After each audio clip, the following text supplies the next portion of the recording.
जय हिंद साथियों, नमस्कार। स्वागत है आप सभी का आपके अपने चहेते प्लेटफॉर्म टीचर्स एकेडमी पर। मैं आकाश विक्रम सिंह, आपकी बायोलॉजी फैकल्टी। तो गुड मॉर्निंग आप सभी को भाई। प्रस्तुत हूँ आज फिर से आप लोगों के सामने respiration in plant lecture number 5 लेकर। रिस्पायरेशन इन प्लांट का लेक्चर नंबर 5 लेकर। इसके पहले तक हम लोगों ने लेक्चर नंबर 4 तक चीज़ों को कंप्लीट किया है। तो ये क्लास हम लोग कर किस लिए रहे हैं सर? तो आप बोलेंगे sir BPSC TRE 4.0 science biology के लिए आपकी क्लास है। आप कहीं का भी सर पीजीटी दे रहे हों, कहीं का भी पीजीटी दे रहे हों, ये क्लास आपके लिए इफेक्टिव होने वाली है। तो सुप्रभात आप सभी को, स्वागत है भाई आप सभी का, स्वागत है भाई आप सभी का। चलिए, तो पिछली क्लास में हम लोगों ने देखा था, पिछली क्लास में हम लोगों ने ईटीएस के बारे में पढ़ा था, इलेक्ट्रॉन ट्रांसपोर्ट सिस्टम के बारे में पढ़ा था। तो एक बार आप लोग क्लियर कर दीजिए कि ऑडियो वीडियो सही है या नहीं। एक बार क्लियर करिए भाई, ऑडियो वीडियो ठीक है?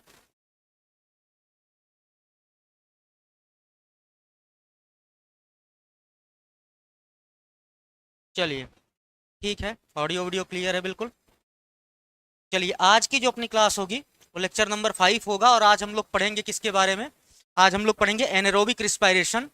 राधे राधे सुची जी। आज हम लोग पढ़ेंगे एनारोबिक रिस्पायरेशन मतलब फर्मेंटेशन के बारे में पढ़ेंगे, फर्मेंटेशन के टाइप्स के बारे में पढ़ेंगे। उसके बाद फैक्टर अफेक्टिंग रिस्पायरेशन के बारे में पढ़ेंगे। तो अपना रिस्पायरेशन वाला टॉपिक क्या होगा भाई? कवर हो जाएगा, समाप्त हो जाएगा। चलिए, इसी क्रम में आगे बढ़ते हैं। जैसा कि आप लोगों को पता है कि हमारे टोटल 3 नए बैच चल रहे हैं। पहला है बीपीएससी टीआरई 4.0 साइंस के लिए। सेकेंड बैच है एनवीएस टीजीटी 2024 के लिए, एनवीएस टीजीटी साइंस 2024 के लिए। और थर्ड है एमपी टेट वर्ग 2 मेंस के लिए। तो टोटल 3 नए बैच चल रहे हैं। तो हमसे जुड़ने के लिए यहाँ पर संस्था के 2 नंबर दिए गए हैं। इस नंबर पर कॉल या व्हाट्सअप करके आप लोग बैच से रिलेटेड जानकारी ले सकते हैं और बैच को ज्वाइन कर सकते हैं। संगीता देवी शर्मा, गुड मॉर्निंग आप सभी को भाई। ठीक है, तो टोटल 3 नए बैच हैं। जो लोग भी बीपीएससी की तैयारी कर रहे हैं, बीपीएससी का रिजल्ट जल्द ही आने वाला है टीआरई 3.0 का। उसके बाद गुड मॉर्निंग मीना जी, उसके बाद बीपीएससी टीआरई 4.0 का फॉर्म भी आएगा और एग्जाम भी जल्दी होगा। तो अभी से ही प्रिपरेशन में लग जाएं। और यहाँ पर 2 नंबर दिए हैं, इस नंबर पर कॉल या व्हाट्सअप करके आप लोग बैच से रिलेटेड जानकारी ले सकते हैं और बैच को ज्वाइन भी कर सकते हैं। जिसमें आपको केमिस्ट्री पढ़ाते हुए डॉक्टर महेश सिंह सर दिखेंगे, फिजिक्स पढ़ाते हुए इंजीनियर हारिस मुस्तफ़ा सर दिखेंगे, और बायोलॉजी आपको पढ़ाते हुए मैं दिखूंगा, मतलब आपके आकाश सर दिखेंगे। आपको प्रोवाइड क्या किया जाएगा भाई? तो लाइव क्लास मिलेगी, रिकॉर्डेड क्लास मिलेगी, नोट्स मिलेगा, मेंटरशिप मिलेगी। ठीक है, चलिए, अगर अभी तक किसी ने भी रिस्पायरेशन इन प्लांट का एक भी लेक्चर नहीं देखा है तो पीछे 4 लेक्चर पड़े हुए हैं। ऑलरेडी 4 लेक्चर कंप्लीट हो गया है। आप वहां से जाकर चीज़ों को देख सकते हैं और यहाँ पर ये लेक्चर को भी अटेंड कर सकते हैं। आज की जो अपनी हेडिंग होगी, हम लोग पढ़ेंगे क्या? तो आप बोलेंगे sir anaerobic, anaerobic respiration, anaerobic respiration, जिसे हम लोग सर फर्मेंटेशन भी बोल देते हैं, जिसे हम लोग सर फर्मेंटेशन भी बोल देते हैं, जिसे हम लोग फर्मेंटेशन भी बोल देते हैं। तो फर्मेंटेशन के लिए कुछ चीज़ें मैंने आपसे बता रखी थी कि फर्मेंटेशन में होता क्या है या एनरोबिक रिस्पिरेशन में होता क्या है सर। आप बोलेंगे sir incomplete oxidation of food होगा, पार्शियल ऑक्सीडेशन ऑफ फूड होगा, in the absence of oxygen होगा, in the absence of oxygen होगा तो उसे एनरोबिक रिस्पिरेशन बोलेंगे। अगर ऑक्सीजन प्रेजेंट है बट उसका यूटिलाइजेशन नहीं हो रहा है सर, तो उसे फर्मेंटेशन बोला जा सकता है। ठीक, उसे फर्मेंटेशन बोला जा सकता है। तो फर्मेंटेशन के साइट की बात कर ली जाए, सबसे पहले फर्मेंटेशन के साइट की बात की जाए। फर्मेंटेशन का साइट क्या होगा सर? जवाब दीजिए आप लोग। करीबन 9-10 लोग जुड़े हुए हैं, तो फर्मेंटेशन का साइट बताइए भाई। फर्मेंटेशन की साइट के बारे में आप लोग बताइए, फर्मेंटेशन के साइट के बारे में बताइएगा, फर्मेंटेशन के साइट के बारे में बताइए। गुड मॉर्निंग कनक जी। फर्मेंटेशन का साइट क्या होगा सर? आप बोलेंगे सर साइटोसॉल होगा, साइटोसॉल होगा या साइटोप्लाज्म होगा, या साइटोप्लाज्म होगा। अरे भाई, साइटोसॉल या साइटोप्लाज्म में ही फर्मेंटेशन की प्रोसेस चलेगी। यहां तक क्लियर है? सेकेंड पॉइंट की बात करें, फर्मेंटेशन टर्म दिया किसने था? टर्म किसने दिया था फर्मेंटेशन? कुछ छोटी छोटी सी बातें हैं उसको कर लेते हैं, देन टाइप्स की ओर चलेंगे। फर्मेंटेशन टर्म किसने दिया था सर? फर्मेंटेशन टर्म किसने दिया था? आप बोलेंगे सर फर्मेंटेशन टर्म, बहुत बढ़िया, जवाब सबके अच्छे आ रहे हैं, साइटोसॉल या साइटोप्लाज्म। फर्मेंटेशन टर्म आपका दिया था Cruick Cruickshank, Cruickshank and Pasteur, Pasteur, Cruickshank and Pasteur साहब ने फर्मेंटेशन टर्म दिया था। ये भी ध्यान रखने वाली बात है कि फर्मेंटेशन टर्म किसने दिया, तो आप बोलेंगे सर क्रुकसैंक ने दिया था और पास्चर साहब ने दिया था। ठीक, फर्मेंटेशन में एक्चुअल में क्या होता है सर? आप बोलेंगे sir incomplete oxidation of food. Fermentation में क्या होता है? Incomplete oxidation of food, incomplete oxidation of food in the absence of, in the absence of oxygen. Incomplete oxidation होगा फूड का in the absence of oxygen, इसी को sir fermentation बोलेंगे। हाँ, ये ध्यान रखिएगा, क्रुकसैंक और पास्चर साहब ने फर्मेंटेशन टर्म दिया है, फर्मेंटेशन टर्म दिया है। गुड मॉर्निंग रश्मि जी, बहुत बढ़िया। इनकम्प्लीट ऑक्सीडेशन ऑफ फूड इसे बोलेंगे, बहुत बढ़िया भाई। चलिए अब हम लोग देखेंगे सर फर्मेंटेशन के टाइप्स के बारे में, फर्मेंटेशन के टाइप्स के बारे में हम लोग देखेंगे सर, बहुत बढ़िया भाई। फर्मेंटेशन का टाइप क्या होगा सर? आइए पहला टाइप हम लोग देखते हैं एल्कोहलिक फर्मेंटेशन। पहला टाइप होता है sir alcoholic fermentation. Fermentation basically दो ही फर्मेंटेशन अपने को पढ़ने हैं, एक लैक्टिक एसिड फर्मेंटेशन और दूसरा एल्कोहलिक फर्मेंटेशन। और सबसे ज्यादा इंपॉर्टेंट सवाल यहां पर यह रहता है कि लैक्टिक एसिड फर्मेंटेशन के टाइम पर CO2 निकलेगी कि एल्कोहलिक फर्मेंटेशन के टाइम पर CO2 इवॉल्व होगी, यह सबसे इंपॉर्टेंट सवाल होता है। तो बताइए एल्कोहलिक फर्मेंटेशन में ऑर्गेनिज्म कौन सा इन्वॉल्व होगा? आप लोग जवाब दीजिए भाई, एल्कोहलिक फर्मेंटेशन में ऑर्गेनिज्म इन्वॉल्व होगा, नाम बताइए। ऑर्गेनिज्म, मैं यहां पर लिख रहा हूं ऑर्गेनिज्म इन्वॉल्व्ड, इन्वॉल्व्ड। बताइए कौन सा ऑर्गेनिज्म इन्वॉल्व होगा एल्कोहलिक फर्मेंटेशन में? सर कौन सा ऑर्गेनिज्म इन्वॉल्व होगा? बिल्कुल कनक जी, हम लोग यहां पर समझ रहे हैं कि एल्कोहलिक फर्मेंटेशन कराएगा कौन, ऑर्गेनिज्म कौन सा इन्वॉल्व होगा? इंपॉर्टेंट सवाल है। आप बोलेंगे सर ईस्ट, ऑर्गेनिज्म कौन सा होगा? ईस्ट इन्वॉल्व होगा, ऑर्गेनिज्म का नाम है ईस्ट। एल्कोहलिक फर्मेंटेशन कौन कराएगा? बेसिकली ईस्ट कराएगा सर। और स्पीसीज कौन सी होगी? आप बोलेंगे सर सैक्रोमाइसेस सेरीवाइसी, सेरीवाइसी। कौन सा ईस्ट होगा? सैक्रोमाइसेस सेरीवाइसी, बहुत बढ़िया। यहां पर ऑर्गेनिज्म होगा ईस्ट और इसे बोलेंगे क्या? सैक्रोमाइसेस सेरीवाइसी, सैक्रोमाइसेस सेरीवाइसी। आप बताइए सैक्रोमाइसेस सेरीवाइसी का अनदर नेम बताइए। आप बोलेंगे सर इसे ब्रीवर ईस्ट बोला जाता है, इसे क्या बोलते हैं सर? ब्रीवर्स ईस्ट बोला जाता है। और क्या बोला जाता है सर? इसे बेकर्स ईस्ट भी बोला जाता है, इसे सर बेकर्स ईस्ट भी बोला जाता है। ब्रीवर ईस्ट का मतलब है सर बेवरेज इंडस्ट्री में, मतलब एल्कोहलिक इंडस्ट्री या बेवरेज इंडस्ट्री में भी ईस्ट का प्रयोग किया जाता है। ब्रेड बनाने में, ब्रेड के इंडस्ट्री में भी ईस्ट का प्रयोग किया जाता है। तो ब्रेवरिंग बेवरेज इंडस्ट्री में यूज होता है, इसलिए ब्रेवर्स ईस्ट बोलते हैं। बेकर्स ईस्ट इसलिए बोलते हैं क्योंकि ब्रेड इंडस्ट्री में इसका यूज किया जाता है। तो इसे ब्रेवर ईस्ट बोलेंगे और बेकर्स ईस्ट भी बोलेंगे। गुड मॉर्निंग सोनी कुमारी जी, कुछ चीजें क्लियर हैं? इसे ब्रीवर्स ईस्ट भी बोला जाता है और बेकर्स ईस्ट भी बोला जाता है। ये ध्यान रखिएगा, छोटे छोटे से पॉइंट्स हैं, ठीक, छोटे छोटे से पॉइंट्स हैं, तो इसे ध्यान रखिएगा। अब हम लोग एक्चुअल पॉइंट की तरफ चलते हैं कि आखिरकार होता क्या है एल्कोहलिक फर्मेंटेशन में। आप बोलेंगे सर एल्कोहलिक फर्मेंटेशन की अगर हम बात करें तो सबसे पहले हम क्या करेंगे? ग्लूकोज को तोड़ेंगे सर। हमने ग्लूकोज को तोड़ा सर, क्या किया भाई? ग्लूकोज का ब्रेक डाउन कराया सर। यहां पर सर हुई ग्लाइकोलिसिस, यहां पर सर ग्लाइकोलिसिस हुई और बना 2 मॉलिक्यूल पायरुविक एसिड का। पायरुविक एसिड के 2 मॉलिक्यूल बने सर। ग्लूकोज 6 कार्बन का कंपाउंड है, पायरुविक एसिड 3 कार्बन का कंपाउंड है। पायरुविक एसिड 3 कार्बन का कंपाउंड है। ध्यान से समझिएगा, ग्लाइकोलिसिस के टाइम पर सर 2 एटीपी बनता है, ये आपको पढ़ाया हूं, और सर 2 NADH2 बनते हैं और 2 NADH2 बनता है। ठीक, ग्लूकोज का एक मॉलिक्यूल टूटा, पायरुविक एसिड के 2 मॉलिक्यूल बने सर। यहां पर 2 एटीपी और 2 NADH2 बनेंगे। समझिएगा ये लिखवाने का कारण क्या है। ठीक, इसके आगे सर ये pyruvic acid further break down होगा सर और बनाएगा एसीटल्डिहाइड। क्या बना लेगा भाई, ये पायरुविक एसिड आगे चल के 2 मॉलिक्यूल बनाएगा एसीटल्डिहाइड का। एसीटल्डिहाइड के 2 मॉलिक्यूल बनेंगे सर, और एसीटल्डिहाइड आपका 2 कार्बन का कंपाउंड है। एसीटल्डिहाइड सर 2 कार्बन का कंपाउंड है। अब बताइए, 3 कार्बन के कंपाउंड से सर 2 कार्बन का कंपाउंड बना, तो यहां पर इसका मतलब कार्बन डाइऑक्साइड रिलीज हुई हो। 2 मॉलिक्यूल्स थे सर, इसलिए 2 कार्बन डाइऑक्साइड के मॉलिक्यूल रिलीज हुए होंगे। 2 कार्बन डाइऑक्साइड के मॉलिक्यूल रिलीज हुए होंगे।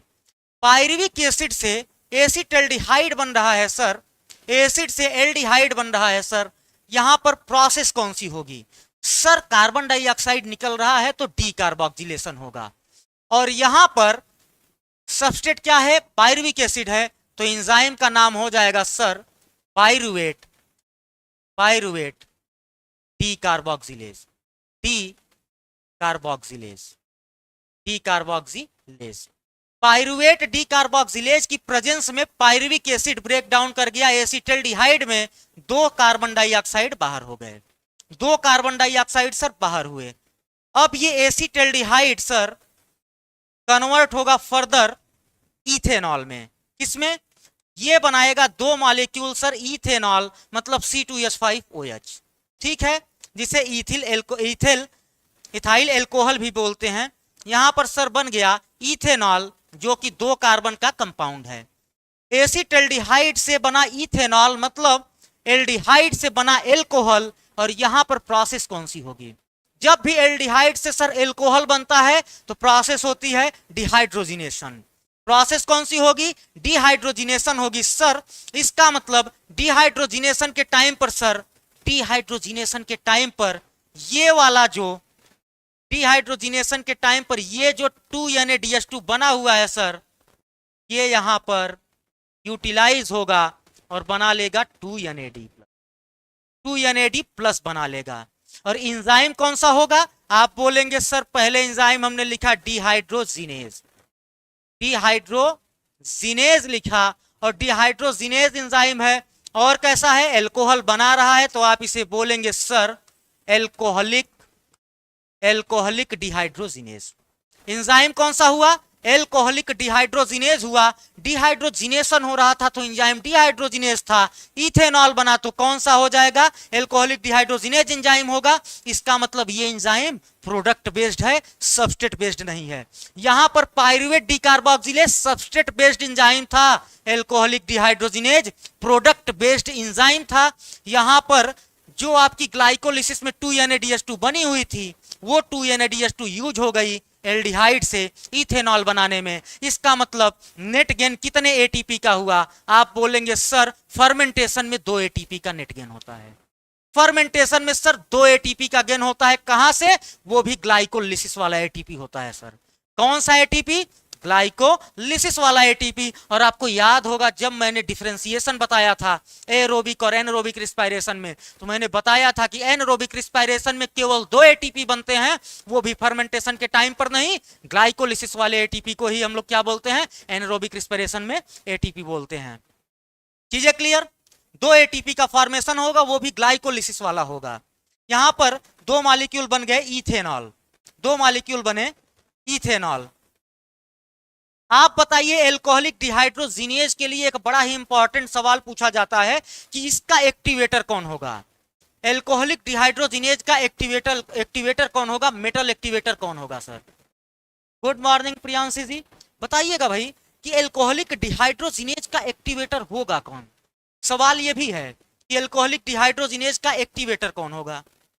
ये अच्छा सवाल है कि भाई एल्कोहलिक डिहाइड्रोजिनेज का एक्टिवेटर कौन होगा।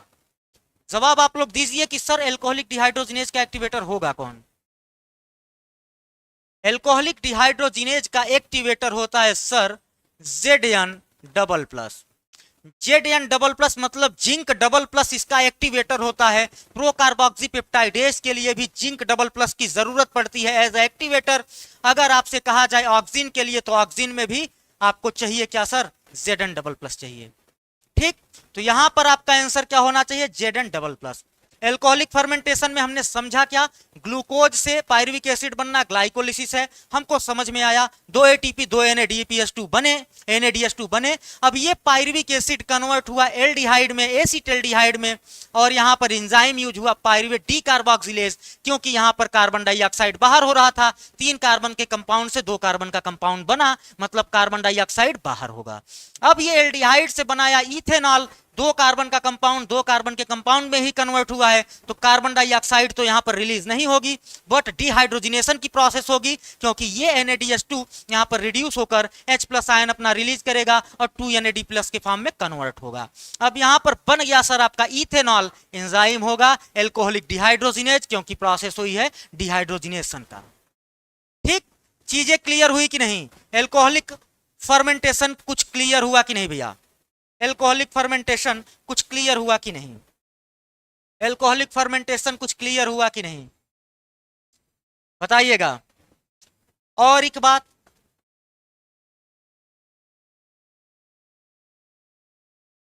बात, यहां पर आपको बतानी है, यहां तक चीजें क्लियर हुई कि नहीं, यहां तक चीजें क्लियर हुई कि नहीं। और अगली बात, हम लोग यहाँ ईस्ट का प्रयोग कर रहे हैं, ऑर्गेनिज्म है ईस्ट, और आपकी एनसीईआरटी में एक लाइन लिखी हुई है कि अगर एल्कोहल का कंसंट्रेशन 13% से ज्यादा हुआ, 13% से ज्यादा हुआ, तो इसमें ईस्ट की डेथ हो जाएगी। इसका मतलब ईस्ट मैक्सिमम 30% एल्कोहल का क्या कर सकता है, फर्मेंटेशन करा सकता है, 13% तक एल्कोहल को बना सकता है। 13% के ऊपर का एल्कोहल अगर बना तो ईस्ट क्या होगा, ईस्ट ही मर जाएगा, ईस्ट की ही डेथ हो जाएगी। तो maximum 30% alcohol naturally, maximum 30% alcohol naturally fermented beverage by yeast. ये क्या है भाई, मैक्सिमम 30% एल्कोहल क्या होगा, नेचुरली फर्मेंटेड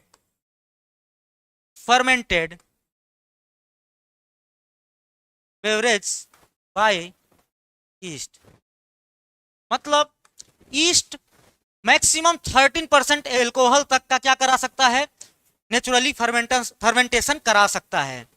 13% से ज्यादा अगर सर हुआ एल्कोहल का लेवल, तो वहां पर ईस्ट क्या होगा, ईस्ट की ही डेथ हो जाएगी, इसके लिए लेथेलिटी काज करेगा वो। तो ईस्ट आपका 13% मैक्सिमम क्या कराता है, एल्कोहल का फर्मेंटेशन कराता है। ठीक, शायद यहां तक चीजें क्लियर हुई हो। अगर सर 30% के ऊपर का अगर हमको फर्मेंटेशन चाहिए, एल्कोहल चाहिए, तो क्या करना है सर, डिस्टिलेशन के थ्रू कराएंगे, फिर डिस्टिलेशन के थ्रू कराएंगे। कैसे करेंगे, डिस्टिलेशन के थ्रू वो प्रोसेस होगी। तो ये ध्यान रखिएगा कि अगर 13% से ज्यादा हुआ एल्कोहल तो ईस्ट के लिए ही लेथेलिटी काज करेगा। यहां तक चीजें क्लियर हुई हो तो डन लिखिए। तो हम लोग देखते हैं लैक्टिक एसिड फर्मेंटेशन के बारे में। एक स्लाइड में लैक्टिक एसिड फर्मेंटेशन क्लियर कर दूंगा, उसके बाद फिर हम लोग फैक्टर अफेक्टिंग की बात करेंगे, रिस्पिरेटरी क्विटेंट की बात करेंगे। चलिए, अब हेडिंग बनेगी लैक्टिक एसिड फर्मेंटेशन। सेकंड हम लोग देखेंगे लैक्टेट फर्मेंटेशन।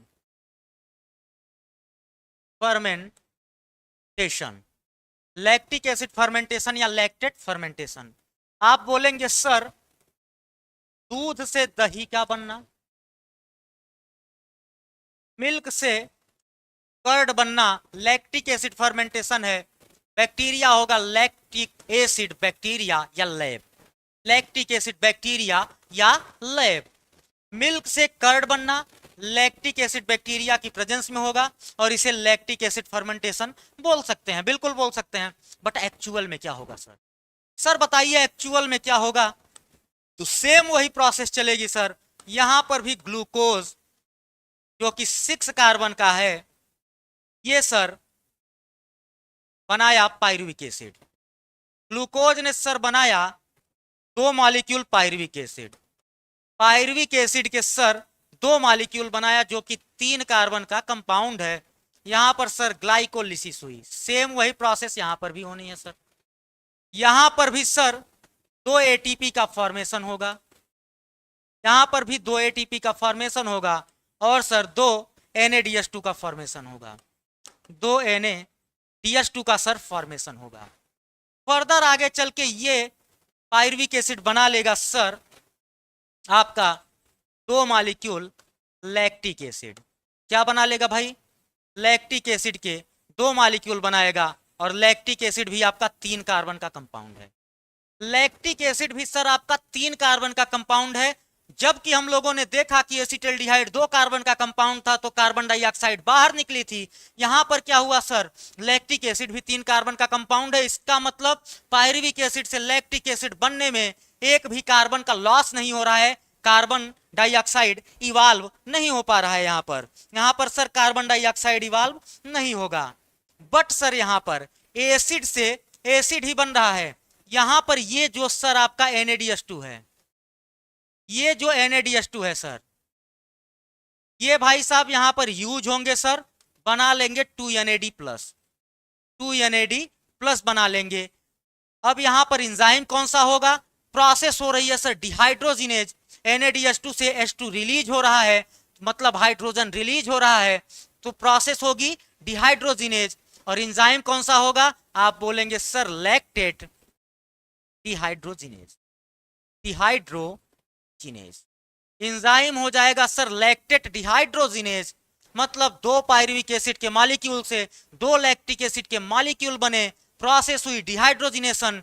डिहाइड्रोजिनेशन में 2NADH2 यूज हुआ, 2NAD का फॉर्मेशन किया और इंजाइम हो जाएगा लैक्टेट डिहाइड्रोजिनेज।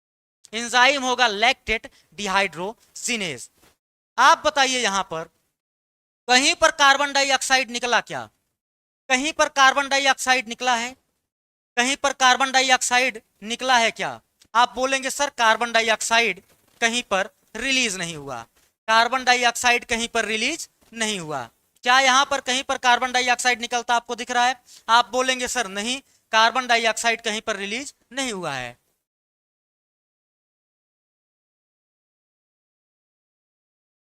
तो आप बताइए यहां पर भी कितने एटीपी का फॉर्मेशन हुआ? 2 एटीपी का। यहां पर कितने एटीपी का? 2 एटीपी का।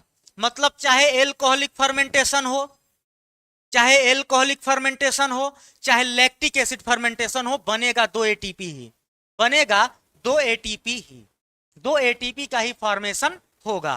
कहने का मतलब फर्मेंटेशन में नेट गेन कितने एटीपी का होगा? 2 एटीपी का होगा। ये चीजें मैं सिखाया हूं, आप लोगों को ऑलरेडी बताया हूं। तो यहां पर हमने फर्मेंटेशन को कंप्लीट कर लिया है। अगर चीजें क्लियर हो गई हो तो डन लिखिए। तो हम लोग रिस्पायरेटरी क्वेटेंट को देखेंगे, फिर हम लोग रिस्पायरेटरी क्वेटेंट की तरफ चलेंगे। ठीक, फिर हम लोग रिस्पायरेटरी क्वेटेंट की तरफ चलेंगे। तो हेडिंग अपनी बनेगी रिस्पायरेटरी क्वेटेंट। यहां तक चीजें क्लियर हुई हो तो बताइए भाई। रिस्पायरेटरी क्वेटेंट, जिसे श्वसन भागफल बोला जाता है, रिस्पायरेटरी क्वेटेंट। RQ वैल्यू बोली जाती है इसे। बताइए यहां तक चीजें क्लियर हैं? बहुत बढ़िया। नाम अनुराधा जी। चलिए भाई, रिस्पायरेटरी क्वेटेंट का मतलब क्या होता है सर? बताइए, आप में से कोई बताएगा रिस्पायरेटरी क्वेटेंट क्या होता है? आप बोलेंगे sir RQ is equal to, RQ होता क्या है? रेशियो होता है कितना CO2 लिबरेट हुआ या इवाल्व हुआ। CO2 liberated by O2 consumed, consumed, इसी के रेशियो को सर बोलते हैं respiratory quotient.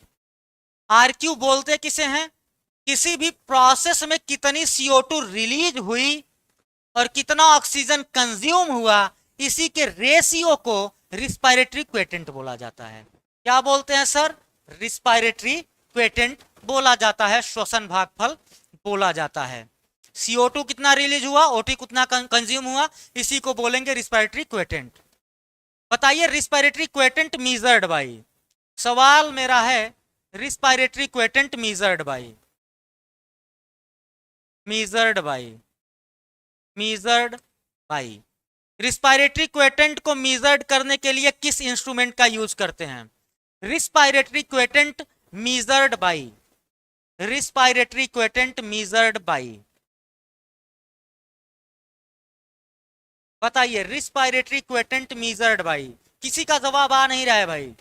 Respiratory quotient measured by, respiratory quotient measured by, आप बोलेंगे सर गैनॉन्ग्स रिस्पायरोमीटर, रिस्पायरोमीटर। रिस्पायरेटरी क्वेटेंट को मीजर्ड किससे करते हैं? गैनॉन्ग रिस्पायरोमीटर से।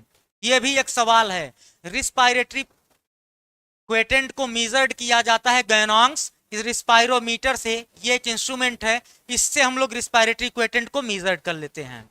इसका मतलब मीजर हम किसे कर सकते हैं? जो यूनिवर्सल हो, जिसकी कैलकुलेशन हम लोगों ने कर ली हो। हम किसी चीज को कैलकुलेट कैसे कर पाते हैं भाई, उसके बारे में सब कुछ पता होता है हमको। इसका मतलब रिस्पायरेटरी क्वेटेंट यूनिवर्सल होता है, कैलकुलेटेड वैल्यू है।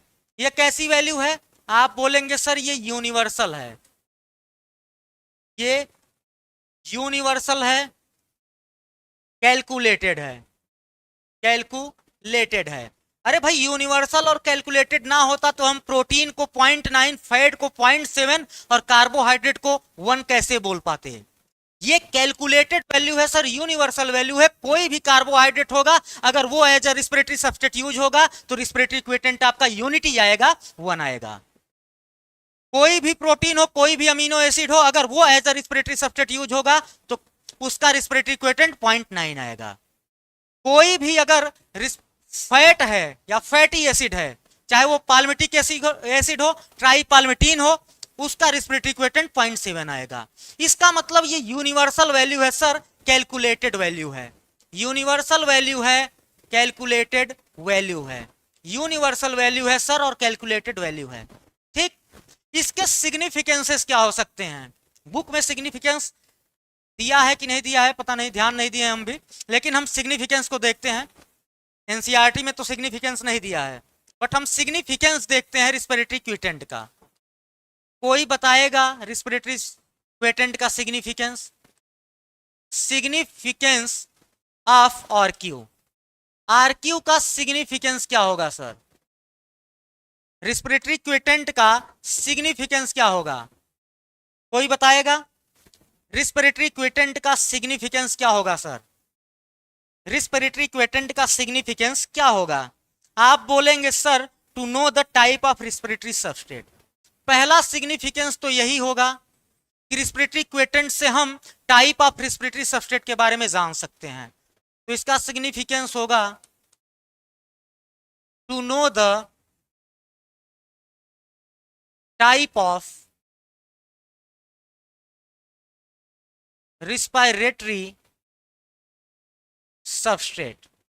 सबस्ट्रेट प्रोटीन है, कार्बोहाइड्रेट है या फैट है, ये हम जान सकते हैं रिस्पिरेटरी क्वेटेंट के द्वारा। इसे हम रिस्पिरेटरी क्वेटेंट के द्वारा जान सकते हैं।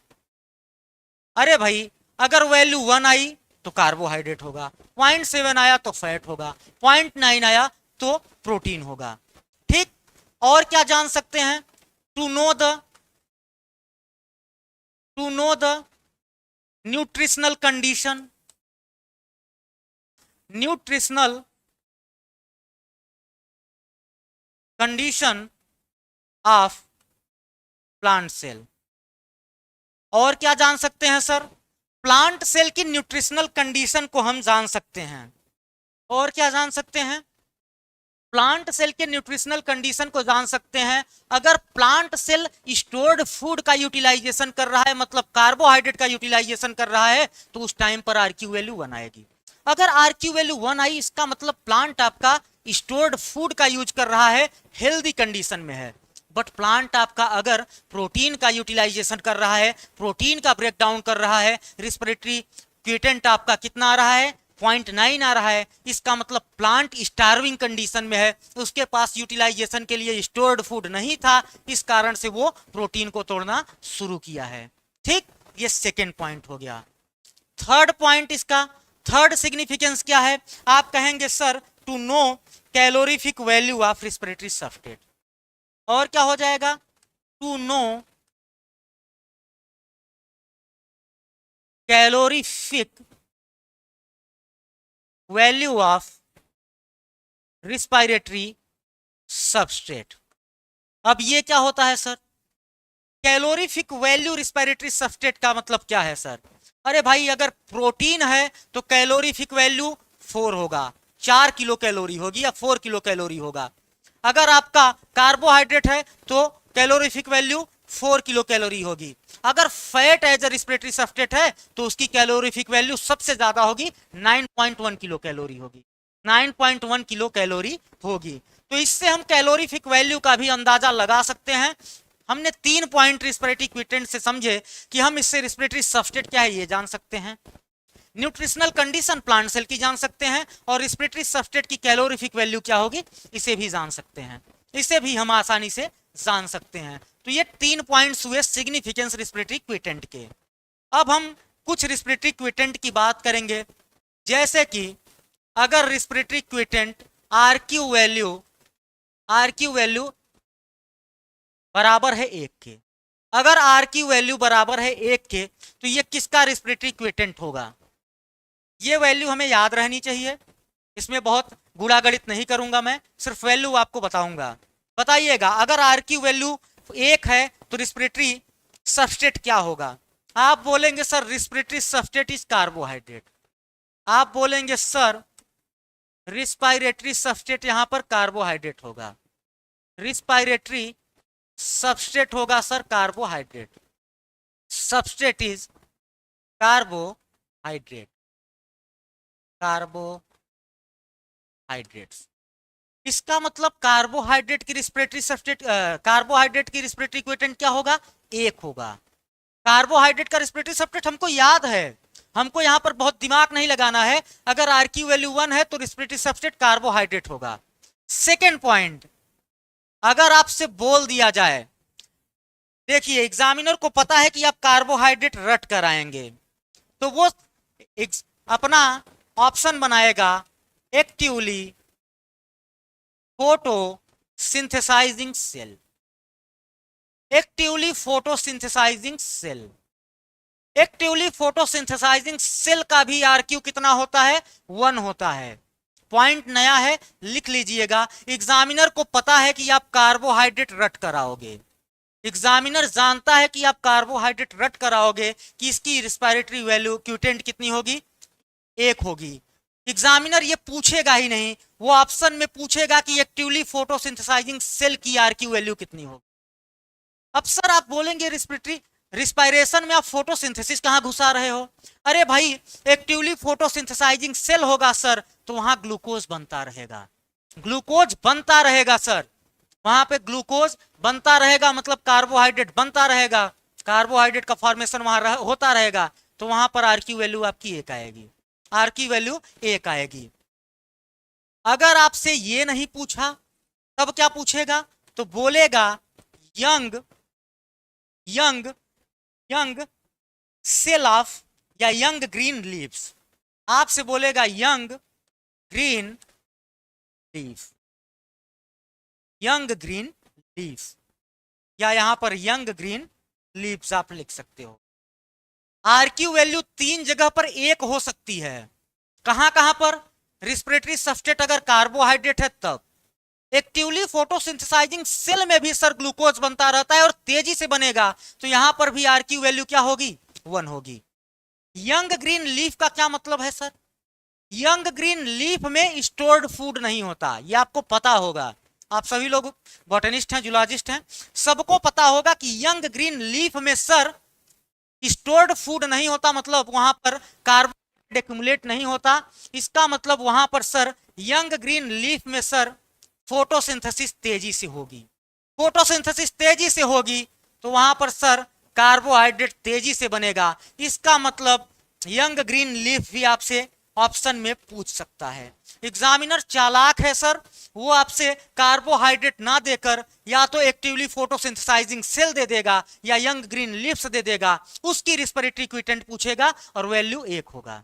वैल्यू वहां पर 1 होगा, वैल्यू वहां पर 1 होगा। तो मैंने बता दिया कि रिस्पिरेटरी क्विटेंट एक किस कंडीशन में हो सकता है, या तो कार्बोहाइड्रेट होगा, एक्टिवली फोटोसिंथेसाइजिंग सेल बता दिया क्योंकि यहां ग्लूकोज बनता रहेगा, और यंग ग्रीन लीव्स में कोई स्टोर्ड फूड नहीं होता तो ये एक्टिवली फोटोसिंथेसिस करेगा और कार्बोहाइड्रेट बनाएगा। तो यहां पर भी क्या होगा, आपकी आर की वैल्यू 1 होगी। चीजें क्लियर हुई कि नहीं? चलिए अगले पॉइंट को देखते हैं, सेकेंड पॉइंट को। आर क्यू वैल्यू 1 हमने देख लिया, अब हम देख रहे हैं कि R Q value less than 1। बताइए लेस देन 1 किसकी आर क्यू वैल्यू होती है? लेस देन 1 किसकी आर क्यू वैल्यू होगी? जवाब आप लोग स्वयं देंगे। R Q value less than 1 किसकी होगी भैया? R Q value less than 1 किसकी होगी?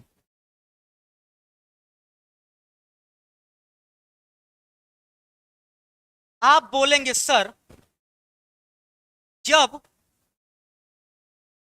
When respiratory substrate is fat. जब फैट रिस्पायरेटरी सबस्ट्रेट होगा सर तो आर की वैल्यू 1 से कम होगी। प्रोटीन रिस्पिरेटरी सबस्ट्रेट होगा तो आर की वैल्यू 1 से कम होगी। तो फैट की आर की वैल्यू सर होती है 0.7, या लिखना चाहे तो लिख सकते हैं 0.7।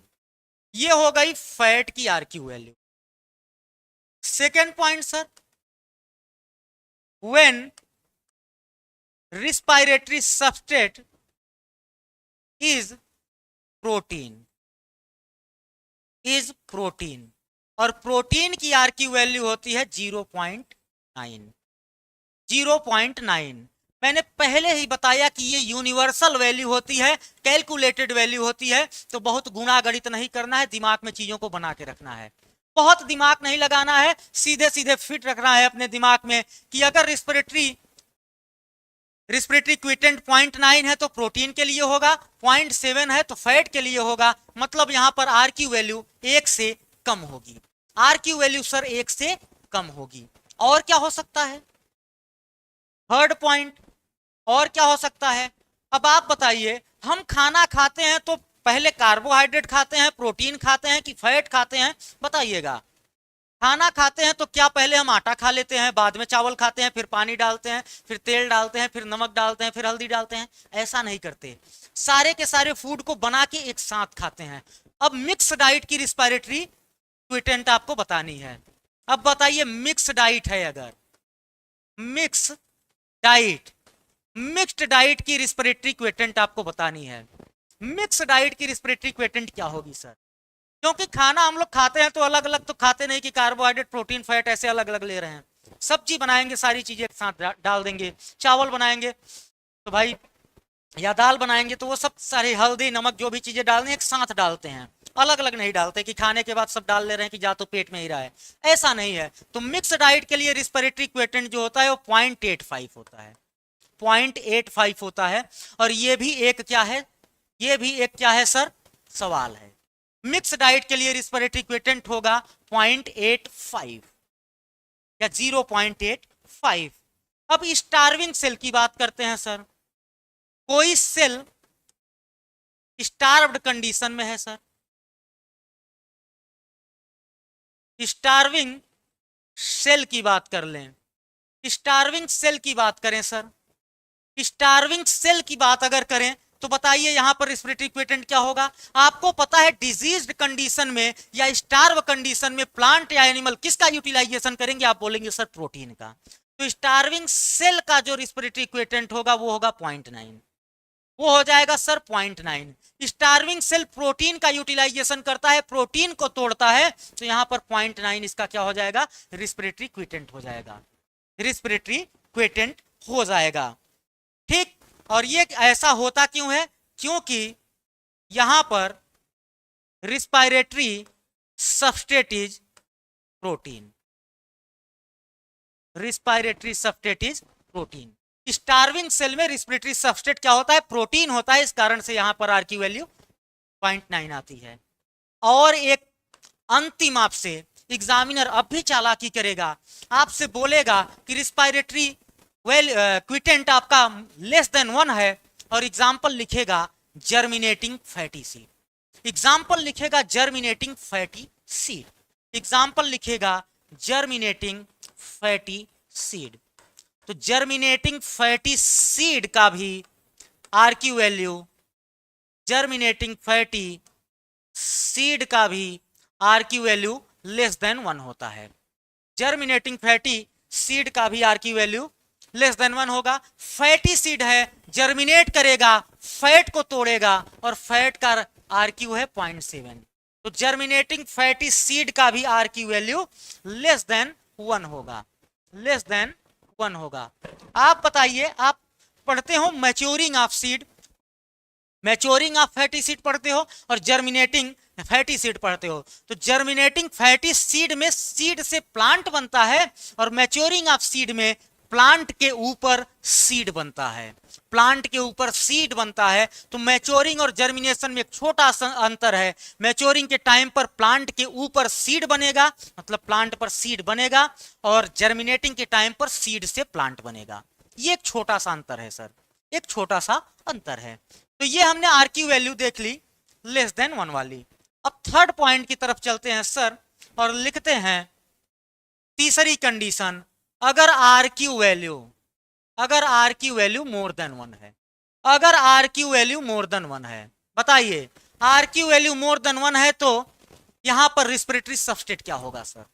यहां पर रिस्पिरेटरी सबस्ट्रेट क्या होगा? अगर R Q value more than 1 है तो यहां पर रिस्पिरेटरी सबस्ट्रेट क्या होगा? आप बोलेंगे सर ऑर्गेनिक एसिड्स। यहां पर रिस्पिरेटरी सबस्ट्रेट होगा, respiratory substrate is organic acid, is organic acids. Organic acids का रिस्पिरेटरी क्विटेंट कितना होता है? मोर देन 1 होता है, मोर देन 1 होता है। बहुत बढ़िया, मोर देन 1 होता है, मोर देन 1 होता है। अब कौन कौन से ऑर्गेनिक एसिड हो सकते हैं भैया? हम लोग 2-3 नाम तो याद करके ही रखते हैं। पहला लिखते हैं oxalic acid, oxalic acid, oxalic acid. दूसरा हम लोग लिखेंगे यहां पर मैलिक एसिड, दूसरा आपका होगा सर मैलिक एसिड, और तीसरा हम लोग लिखेंगे sir succinic acid, succinic acid. आपकी एनसीईआरटी में बढ़िया बढ़िया ट्राईपाल्मिटीन एक एग्जाम्पल दिया गया है, किसके लिए? फैटी एसिड के लिए, और ऑक्सैलिक एसिड और मैलिक एसिड इन सबका डायरेक्टली लिख दिया गया है। तो यहां पर हम देखते हैं ऑक्सैलिक एसिड की रिस्पिरेटरी क्विटेंट वैल्यू कितनी होगी। ऑक्सैलिक एसिड का रिस्पिरेटरी क्विटेंट आ रहा है आप लोगों का, ऑक्सैलिक एसिड का भाई, ऑक्सैलिक एसिड का कितना होगा? आप बोलेंगे सर 4.0। कितना होगा? 4 होगा। यहां पर रिस्पिरेटरी क्विटेंट आपका 4 आएगा, ऑक्सैलिक एसिड के केस में 4 आएगा। मैलिक एसिड के केस में सर 1.33, 1.33, और सक्सिनिक एसिड के केस में सर 1.14, 1.14। ये वैल्यू आपको ध्यान में रखनी है। ऑर्गेनिक एसिड के में अगर देखें तो ऑक्सैलिक एसिड का आर की वैल्यू 4 होगा, मैलिक एसिड का 1.33 होगा, सक्सिनिक एसिड का 1.14 होगा। ऑलरेडी बता चुका हूं, ये यूनिवर्सल वैल्यू होती है, ये कैलकुलेटेड वैल्यू होती है, इसमें चेंज नहीं हो सकता, इसमें चेंज नहीं हो सकता। अभी सकुलेंट प्लांट का भी बताऊंगा, इसमें चेंज नहीं हो सकता। चौथा एग्जाम्पल यहां पर अगर मैं लिखना चाहूं तो लिख सकता हूं maturing fatty seed, maturing fatty seed, fatty seed. Maturing fatty seed की आर की वैल्यू 1 से ज्यादा होती है। रीजन क्या है सर? जब हम फैट का एक्युमुलेशन करेंगे किसी फैटी सीड में तो ऑर्गेनिक एसिड क्या होगा, टूटेगा। ऑर्गेनिक एसिड टूटेगा और फैट आपका क्या होगा, एक्युमुलेट होगा। तो मैच्योरिंग फैटी सीड अगर आपका एग्जांपल है तो आर की वैल्यू 1 से ज्यादा होगी, आर की वैल्यू 1 से ज्यादा होगी। एग्जाम्पल दे दीजिए इनका किसमें होता है। अरे भाई malic acid, succinic acid, oxalic acid acids हैं, इनका आप कैलकुलेटेड वैल्यू है। इसमें एग्जाम्पल क्या दें, ये खुद ही एक एग्जाम्पल है, ये सब तो खुद ही ऑर्गेनिक एसिड्स के एग्जाम्पल हैं भाई, इसमें कौन सा एग्जाम्पल देंगे, ये तो खुद ही एसिड्स है ना, तो ये तो खुद ऑर्गेनिक एसिड्स के एग्जाम्पल हैं, तो इसमें कौन सा एग्जाम्पल हम जनरेट कराएंगे। हाँ, अगर हम लोग मैच्योरिंग सीड की बात करें, मैच्योरिंग फैटी सीड की बात करें, तो भाई किसी भी सीड में अगर मैच्योरेशन हो रहा है तो फैट स्टोर होगा, फैट स्टोर होगा तो ऑर्गेनिक एसिड टूटेगा, फैट के स्टोरेज के लिए ऑर्गेनिक एसिड टूटेगा। और जब भी organic acid as a respiratory substrate use होगा तो आर की वैल्यू कितनी होगी, 1 से ज्यादा होगी। यही अभी हमने आपको बताया कि अगर जर्मिनेटिंग सीड होता तो वहां पर फैट टूटता और वहां पर आर की वैल्यू 1 से कम आती, आर की वैल्यू 1 से कम आती, आर की वैल्यू 1 से कम आती। ठीक, चलिए यहां तक शायद चीजें क्लियर हो गई हों।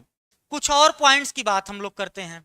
फोर्थ पॉइंट की बात करते हैं, sir R Q value zero किस में होगी, R Q value is equal to zero. बताइए किस केस में आर क्यू वैल्यू जीरो होगी, किस केस में आर क्यू वैल्यू जीरो होगी, किस केस में आर क्यू वैल्यू जीरो होगी।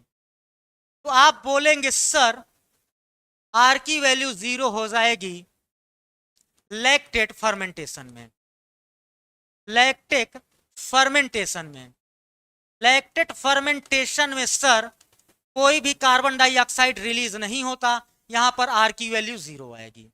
ठीक, सेकंड क्या हो जाएगा sir, in CAM plant, second हो जाएगा इन कैम प्लांट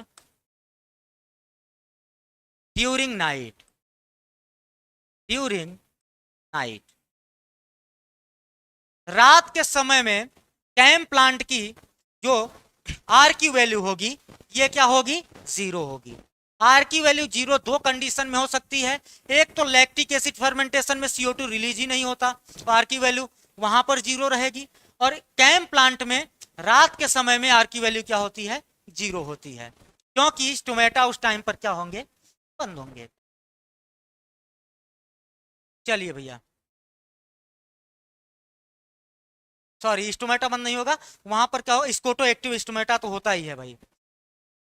यहां पर बताइएगा एक और आप लोग पढ़ते हैं, R Q value is equal to infinite.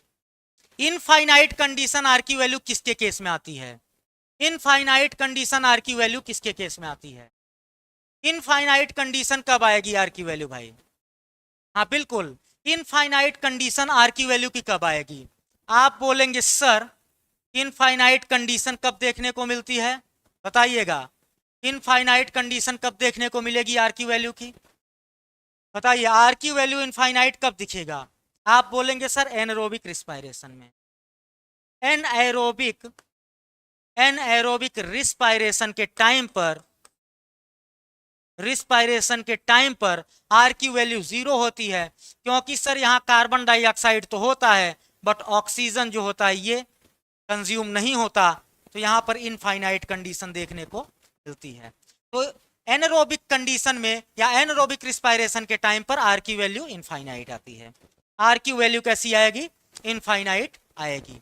क्या यहाँ तक चीजें क्लियर हैं, बहुत बढ़िया। हाँ, एनारोबिक कंडीशन में आर की वैल्यू आपकी इनफाइनाइट आएगी। अब हम लोग देखेंगे factor affecting respiration, factor affecting respiration,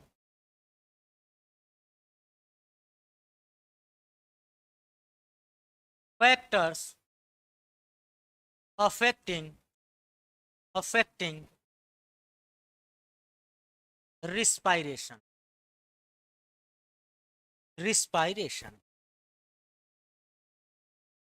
factor affecting respiration में पहला पॉइंट हम लोग देखेंगे क्या, आप बोलेंगे sir temperature, temperature first point है सर टेम्परेचर। ऑप्टिमम टेम्परेचर बताइए भाई। आपको पता है रिस्पायरेशन जो है ये प्योरली इंजाइमेटिक प्रोसेस होती है, इंजाइम बेस्ड प्रोसेस होती है sir. Good morning Uma ji. Respiration enzyme based process होती है, तो इसका मतलब इंजाइम्स के लिए एक ऑप्टिमम टेम्परेचर होगा। ऑप्टिमम टेम्परेचर कितना होता है, ऑप्टिमम टेम्परेचर कितना होगा एंजाइम्स के लिए?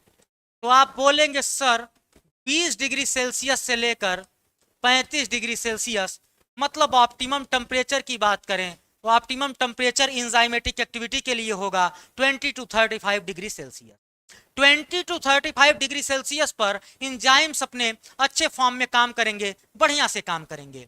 अगर हमने 20 डिग्री सेल्सियस से टेम्परेचर कम किया तो इंजाइम आपका क्या होगा, वो इनएक्टिव हो जाएगा। और टेम्परेचर अगर 45 डिग्री से ज्यादा कर दिया तो इंजाइम आपका क्या होगा, इंजाइम आपका हो जाएगा डिस्ट्रॉय हो जाएगा या डीनेचर्ड हो जाएगा, डीनेचर्ड हो जाएगा। यहां पर मुझे बताना क्या है, अगर हम टेम्परेचर को एक Q10 वैल्यू होती है, Q10 वैल्यू को मैं इस तरीके से समझाना चाहूंगा।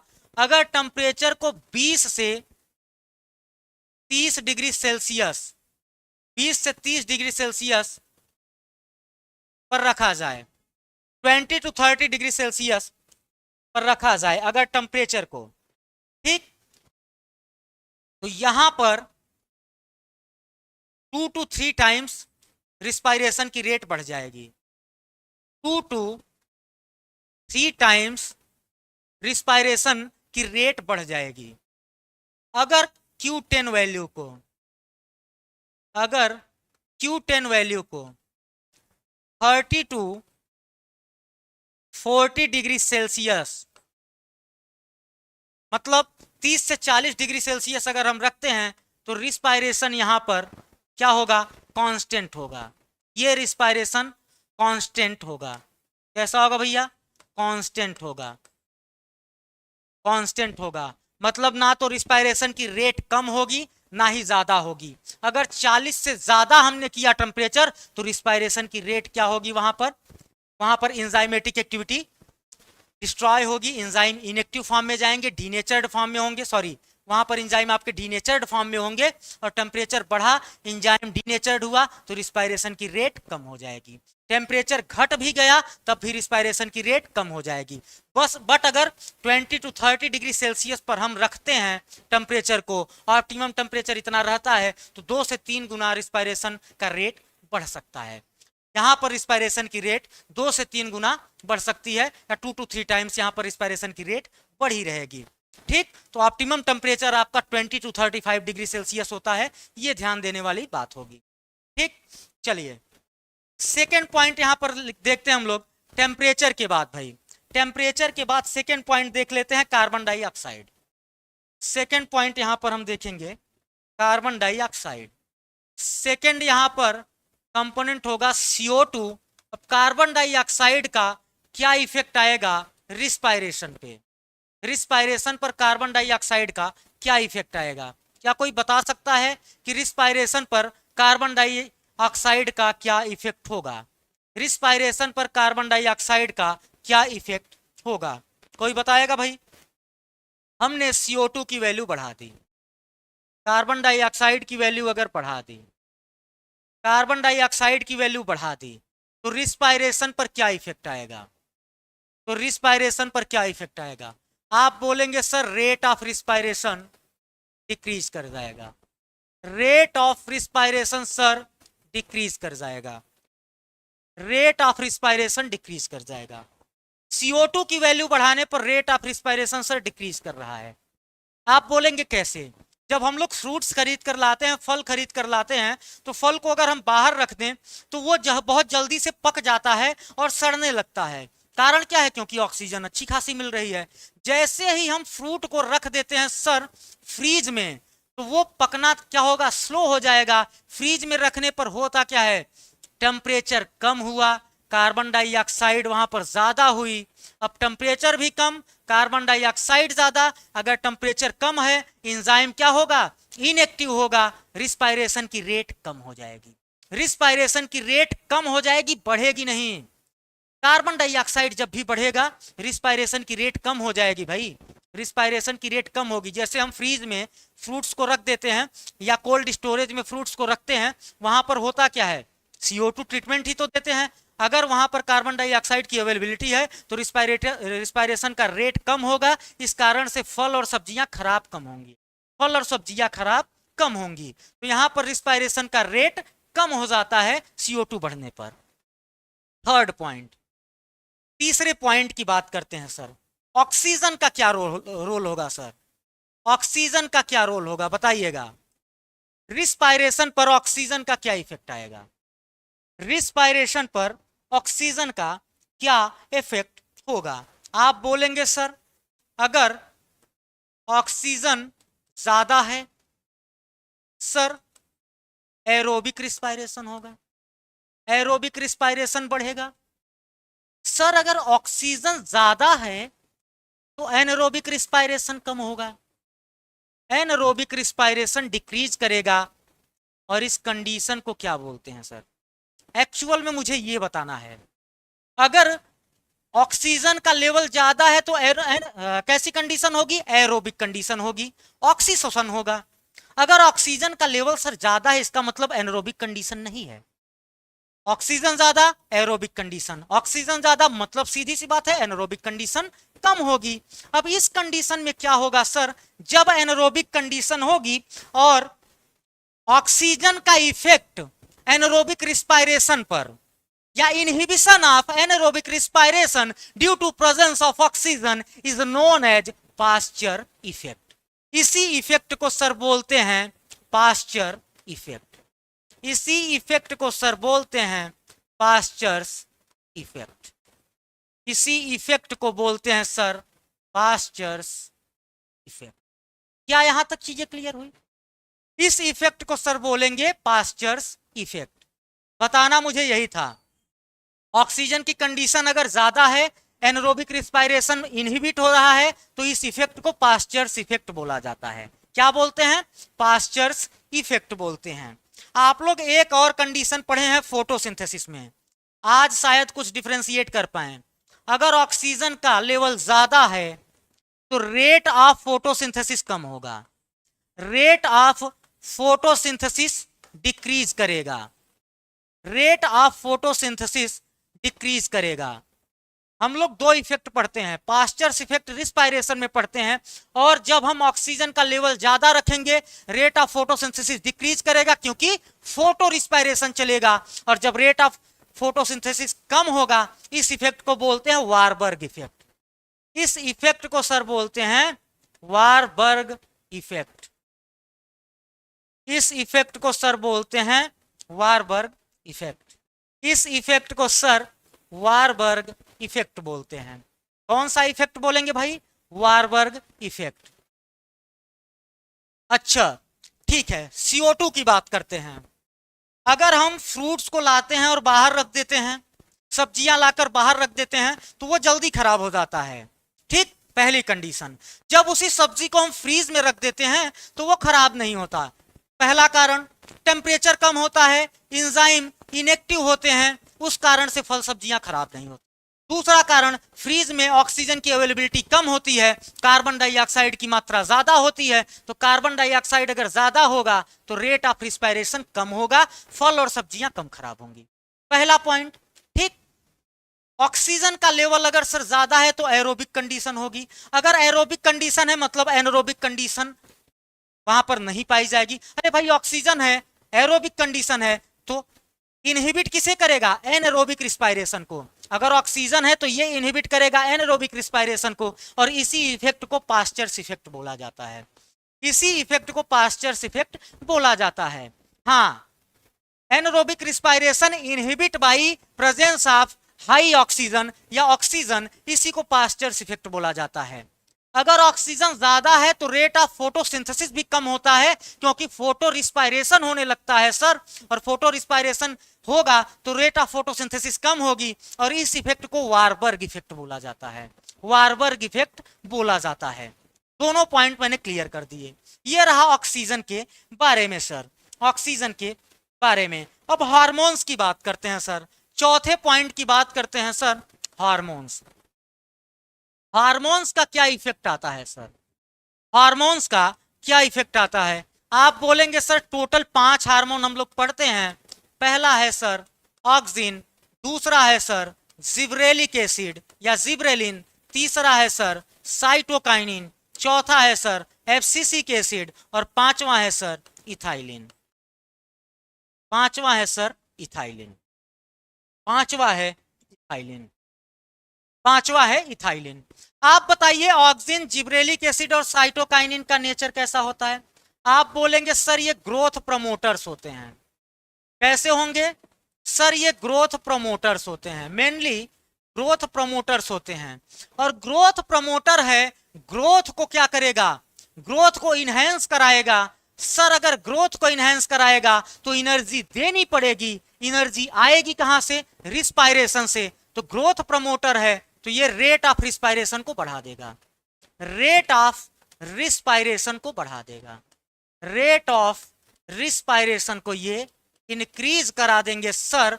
कारण क्या होता है भाई? ग्रोथ के लिए चाहिए एनर्जी। एनर्जी आएगी कहां से? रिस्पायरेशन से। और रिस्पायरेशन जब बढ़ेगा तो ग्रोथ अच्छी होगी। तो ये तीनों भाई साहब रेट ऑफ रिस्पायरेशन को बढ़ाते हैं। ऑक्सिन, साइटोकाइनिन और आपका जिब्रेलिक एसिड ये रेट ऑफ रिस्पायरेशन को इंक्रीज कराएंगे। एबीए की बात करें सर, ग्रोथ इनहिबिटर होता है। ये सर ग्रोथ इनहिबिटर होता है। ग्रोथ इनहिबिटर्स होते हैं सर ये, या ग्रोथ इनहिबिटर होगा तो ये क्या करेगा? रेट ऑफ रिस्पायरेशन को कम करा देगा सर। ये रेट ऑफ रिस्पायरेशन को कम करा देगा। ये ग्रोथ इनहिबिटर होता है तो रेट ऑफ रिस्पायरेशन को ये डिक्रीज कराएगा सर। रेट ऑफ रिस्पायरेशन को डिक्रीज कराएगा। ठीक, रेट ऑफ रिस्पायरेशन को घटाने का काम एबीए का होता है। इथाइलिन क्या करेगा सर? इथाइलिन क्या करेगा?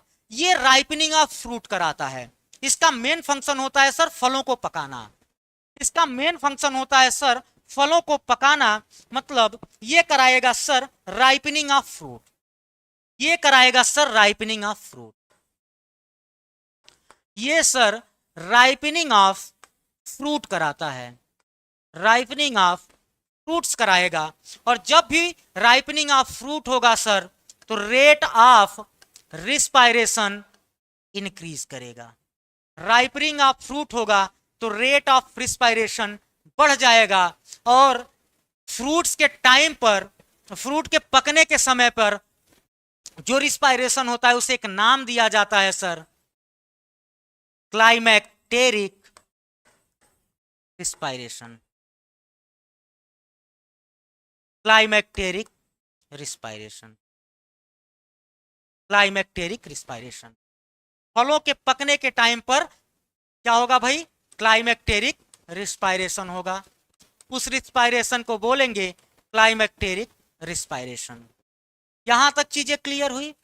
ये राइपनिंग ऑफ फ्रूट्स कराता है तो रेट ऑफ रिस्पायरेशन को बढ़ाएगा, इंक्रीज करेगा। और रिस्पायरेशन को बोलेंगे क्लाइमैक्टेरिक रिस्पायरेशन या रिस्पायरेटरी क्लाइमैक्टेरिक, ऐसा कुछ बोलते हैं। बहुत बढ़िया। हाँ, रिस्पायरेटरी क्लाइमैक्टेरिक या क्लाइमैक्टेरिक रिस्पायरेशन बोलते हैं। ठीक। अरे भाई रेट ऑफ रिस्पायरेशन यहां पर बढ़ेगा, घटेगा नहीं। फलों के पकने के टाइम पर रेट ऑफ रिस्पायरेशन बढ़ा रहता है। रेट ऑफ रिस्पायरेशन वहां पर क्या होगा? बढ़ेगा। चलिए अगला पॉइंट हम लोग देखते हैं सर। आज का अंतिम पॉइंट एक हो जाएगा सर, पांचवा फैक्टर एज।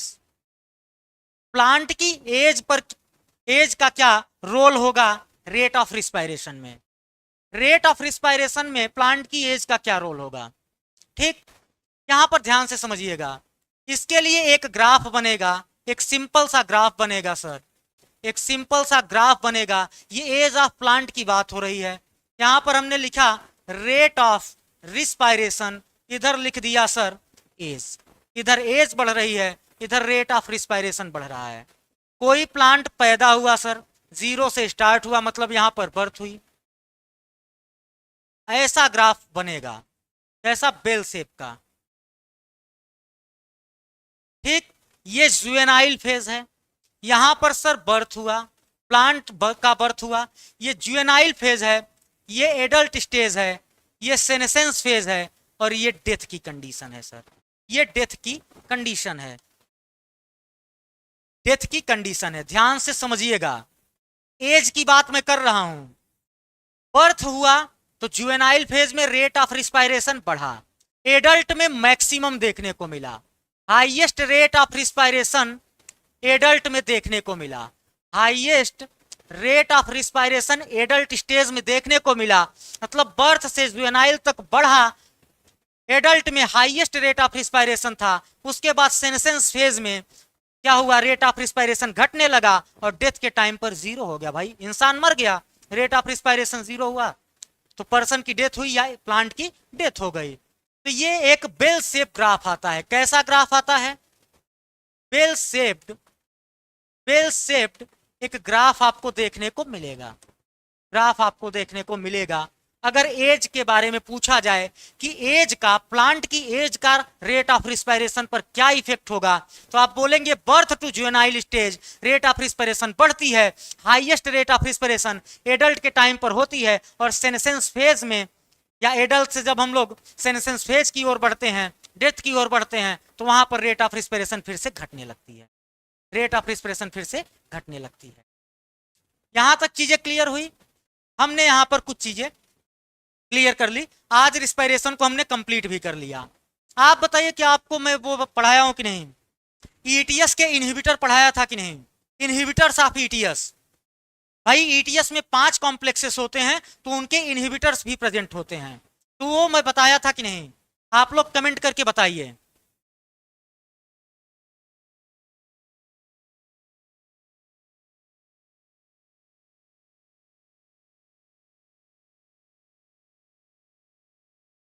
बढ़िया है, चलिए आप बताइए, क्या इनहिबिटर्स ऑफ ईटीएस पढ़ाया गया था? अंतिम पॉइंट आपका आज का अंतिम बिंदु, inhibitors, inhibitors of electron transport system, ETS, ETS का इनहिबिटर। ईटीएस में टोटल 5 कॉम्प्लेक्स होते हैं, हम लोग इनहिबिटर देख लेते हैं, ठीक, इनहिबिटर देख लेते हैं, फिर आज की क्लास को समाप्त करते हैं। पूरा का पूरा रिस्पायरेशन मैंने क्लियर कर दिया है 5 लेक्चर में। चलिए यहां पर हम लोग देखते हैं पहला इनहिबिटर क्या होगा। पहला कॉम्प्लेक्स कौन सा होगा? आप बोलेंगे sir complex first. Complex first पहला क्या होगा? जिसे हम लोग बोलेंगे NADH2 डिहाइड्रोजिनेज। कॉम्प्लेक्स फर्स्ट से इलेक्ट्रॉन जाता है किसके पास? यूबिक क्विनान के पास, यूबिक क्विनान के पास। और यहां पर इलेक्ट्रॉन को कौन नहीं जाने देगा भाई? इलेक्ट्रॉन के ट्रांसपोर्ट को रोकेगा कौन? तो यहां पर आप बोलेंगे rotenone and Amytal, and Amytal. Rotenone and Amytal क्या होते हैं? इनहिबिटर होते हैं कॉम्प्लेक्स फर्स्ट के। ये कॉम्प्लेक्स फर्स्ट से इलेक्ट्रॉन कॉम्प्लेक्स थर्ड पर, सॉरी, यूबी क्विनान के पास नहीं जाने देता। कॉम्प्लेक्स फर्स्ट से यूबी क्विनान के पास इलेक्ट्रॉन नहीं जाने देगा, यूबी क्विनाल नहीं बनेगा। यूबी क्विनाल फर्दर यूबी क्विनान न बना के क्या करेगा भाई? रुका रहेगा उतने पर, क्योंकि इलेक्ट्रॉन मिला नहीं है, ठीक। तो NADH2 डिहाइड्रोजिनेज कॉम्प्लेक्स जो होता है, वहां से इलेक्ट्रॉन यूबी क्विनान के पास नहीं जा पाता। इनहिबिटर होता है रोटेनॉन और एमाइटल। ये नाम याद रखना है, ये जरूरी है। सेकंड की बात करते हैं हम लोग, दूसरा कॉम्प्लेक्स भाई, कॉम्प्लेक्स सेकंड, जिसे हम लोग FADH2 डिहाइड्रोजिनेज बोलते हैं। और FADH2 डिहाइड्रोजिनेज के साथ हमने आपको बताया था सक्सिनिक डिहाइड्रोजिनेज, और सक्सिनिक डिहाइड्रोजिनेज का इनहिबिटर होता है मेलोनेट। क्या होता है? मेलोनेट। मेलोनेट इनहिबिटर होता है सक्सिनिक डिहाइड्रोजिनेज का, ठीक है, सक्सिनिक डिहाइड्रोजिनेज का इनहिबिटर होता है। और ये एक तरीके का कॉम्पिटेटिव रिवर्सिबल इनहिबिशन होता है, कॉम्पिटेटिव रिवर्सिबल इनहिबिशन होता है। कैसा होगा भाई? आप बोलेंगे सर ये एंजाइम वाले पोर्शन में हम लोग पढ़ेंगे, बट यहां पर भी बता दे रहा हूं, कॉम्पिटेटिव रिवर्सिबल, रिवर्सिबल इनहिबिशन होता है, इनहिबिशन होता है। ठीक, सेकेंड कॉम्प्लेक्स FADH2 डिहाइड्रोजिनेज, या उसको क्या बोलते हैं, आप बोलेंगे सर सक्सिनिक डिहाइड्रोजिनेज बताए थे, और सक्सिनिक डिहाइड्रोजिनेज के लिए इनहिबिटर मेलोनेट होता है। थर्ड पॉइंट सर, तीसरा इनहिबिटर क्या होगा, आप बोलेंगे sir complex third. Complex third से इलेक्ट्रॉन जाता है सर साइटोक्रोम सी के पास, साइटोक्रोम सी के पास इलेक्ट्रॉन जाता है, बट ये इलेक्ट्रॉन इनहिबिट कर दिया जाता है, ये इलेक्ट्रॉन सर इनहिबिट कर दिया जाता है किसके द्वारा, आप कहेंगे सर एंटीमाइसिन ए। किसे इनहिबिट करता है सर, एंटीमाइसिन ए। तो थर्ड नंबर कॉम्प्लेक्स के लिए इनहिबिटर होगा एंटीमाइसिन ए। क्या होगा भैया, एंटीमाइसिन ए। पहले कॉम्प्लेक्स के लिए रोटेनॉन और आपका एमाइटल, सेकंड के लिए मेलोनेट, थर्ड के लिए एंटीमाइसिन ए। कॉम्प्लेक्स थर्ड से साइटोक्रोम सी के पास इलेक्ट्रॉन का ट्रांसपोर्ट ये रोक देता है। चीजें क्लियर। फोर्थ इनहिबिटर की बात करते हैं, या चौथे इनहिबिटर की हम लोग बात कर लेते हैं भाई। चौथे इनहिबिटर की हम बात कर लेते हैं, चौथे इनहिबिटर की हम बात कर लेते हैं। चौथा इनहिबिटर आपका है सर साइनाइड। क्या होगा, साइनाइड। बट हम लोग यहां पर देखते हैं कॉम्प्लेक्स 4 का इनहिबिटर क्या होगा, कॉम्प्लेक्स 4 का इनहिबिटर क्या होगा। तो कॉम्प्लेक्स 4 से इलेक्ट्रॉन जाता है सर ऑक्सीजन के पास, ऑक्सीजन के पास इलेक्ट्रॉन जाता है। कॉम्प्लेक्स 4 ऑक्सीजन को इलेक्ट्रॉन देता है, और ये रोकेगा कौन, आप बोलेंगे सर यहां पर आपका इनहिबिटर होगा साइनाइड, और इसे बोलते हैं साइनाइड पॉइजनिंग। इसका मतलब सर चौथा कॉम्प्लेक्स इलेक्ट्रॉन किसे नहीं दे पाएगा, ऑक्सीजन को नहीं दे पाएगा। अब जब ऑक्सीजन इलेक्ट्रॉन पाएगा नहीं तो वाटर बना नहीं पाएगा, और इसी को साइनाइड पॉइजनिंग बोलते हैं, साइनाइड पॉइजनिंग बोलते हैं। कुछ प्लांट्स होते हैं जो साइनाइड रेजिस्टेंस होते हैं, तो साइनाइड रेजिस्टेंस प्लांट की बात कर लेते हैं, साइनाइड रेजिस्टेंस प्लांट की बात हम लोग कर लेते हैं। साइनाइड रेजिस्टेंस प्लांट के लिए हम एक ट्रिक लिख लेंगे, पास्ट। क्या लिख लेंगे भैया, पास्ट। पास्ट करके एक ट्रिक लिख लेंगे। साइनाइड रेजिस्टेंस प्लांट में आपका हो जाएगा P, सेकेंड हो जाएगा सर एलिस्मा, S से हो जाएगा स्पाइनेच, और T से हो जाएगा आपका टोमेटो, T से हो जाएगा टोमेटो। क्या हो जाएगा भैया, टोमेटो। साइनाइड पॉइजनिंग के टाइम पर हमने देखा कि 4 से ऑक्सीजन के पास इलेक्ट्रॉन का ट्रांसपोर्ट इनहिबिट हुआ। साइनाइड रेजिस्टेंस प्लांट कौन सा है, तो आप बोलेंगे सर पास्ट, P, एलिज्मा, स्पाइनेच और टोमेटो। अब अंतिम इनहिबिटर सर 5 नंबर कॉम्प्लेक्स 5 के लिए इनहिबिटर कौन सा होगा। कॉम्प्लेक्स 5 होता है एटीपी सिंथेज। क्या होता है भाई, कॉम्प्लेक्स 5 आपका होता है सर एटीपी सिंथेज। ठीक, कॉम्प्लेक्स 5 होता है एटीपी सिंथेज, और इसके लिए इनहिबिटर का काम करता है अनकपलर। क्या होता है भाई, अनकपलर्स होते हैं जो इनहिबिटर का काम करते हैं। आप बोलेंगे सर अनकपलर में पाया कौन कौन जाएगा, तो पहला होगा 2,4-DNP डाइनाइट्रोफिनॉल एंड 2,4-डाइनाइट्रोफिनॉल एंड ओलाइगोमाइसिन, ओलाइगोमाइसिन। 2,4-डाइनाइट्रोफिनॉल और ओलाइगोमाइसिन क्या करते हैं, कॉम्प्लेक्स 5 के लिए इनहिबिटर का काम करते हैं। ये करेंगे क्या सर, अनकपलर का मतलब है F0 एंड F1 पार्टिकल को अलग अलग कर देंगे। अब इन्हें अलग अलग कर दिए, जो कपलिंग थी, अब कपल से ये अनकपल हो गए, अनकपल हुए तो F0 से हाइड्रोजन तो आएगा, F1 तक पहुंच नहीं पाएगा, एटीपी की सिंथेसिस रुक जाएगी, एटीपी की सिंथेसिस सर यहां पर रुक जाएगी। तो इसे अनकपलर बोला क्यों जाता है 2,4-डाइनाइट्रोफिनॉल और ओलाइगोमाइसिन को, क्योंकि ये F0 और F1 पार्टिकल को सेपरेट कर देते हैं। F0 और F1 पार्टिकल को ये सेपरेट कर देते हैं, इसलिए इनको बोला जाता है अनकपलर्स। ठीक, चलिए हमने यहां पर सारी चीजें क्लियर कर ली। बैच से रिलेटेड थोड़ी सी जानकारी ले सकते हैं। जिन्होंने अभी तक कोई भी बैच ज्वाइन नहीं किया है उनके लिए भाई हमारा बीपीएससी टीआरई 4.0 के लिए साइंस का नया बैच चल रहा है। एनवीएस टीजीटी साइंस 2024 का बैच चल रहा है और एमपी टेट वर्क टू मेंस साइंस का बैच चल रहा है, जिसमें केमिस्ट्री आपको doctor Mahesh Singh sir, biology आपके आकाश सर और फिजिक्स आपके हारिस मुस्तफ़ा सर पढ़ाते हुए मिलेंगे। तो यहाँ पर संस्था के 2 नंबर दिए गए हैं, इस नंबर पर कॉल या व्हाट्सअप करके आप लोग बैच से रिलेटेड जानकारी ले सकते हैं और बैच को ज्वाइन कर सकते हैं। ठीक, ये तो रहा बैच से रिलेटेड जानकारी। अगर यहाँ तक किसी का कोई भी डाउट हो तो अपना डाउट पूछ सकता है, अदरवाइज आज की क्लास को फिर यहीं पर रोका जाएगा। ठीक है, किसी का कुछ डाउट हो भाई तो बताइए, किसी का कुछ डाउट हो तो बताइए। आज हमने पूरे तरीके से रिस्पायरेशन इन प्लांट को कंप्लीट कर लिया है।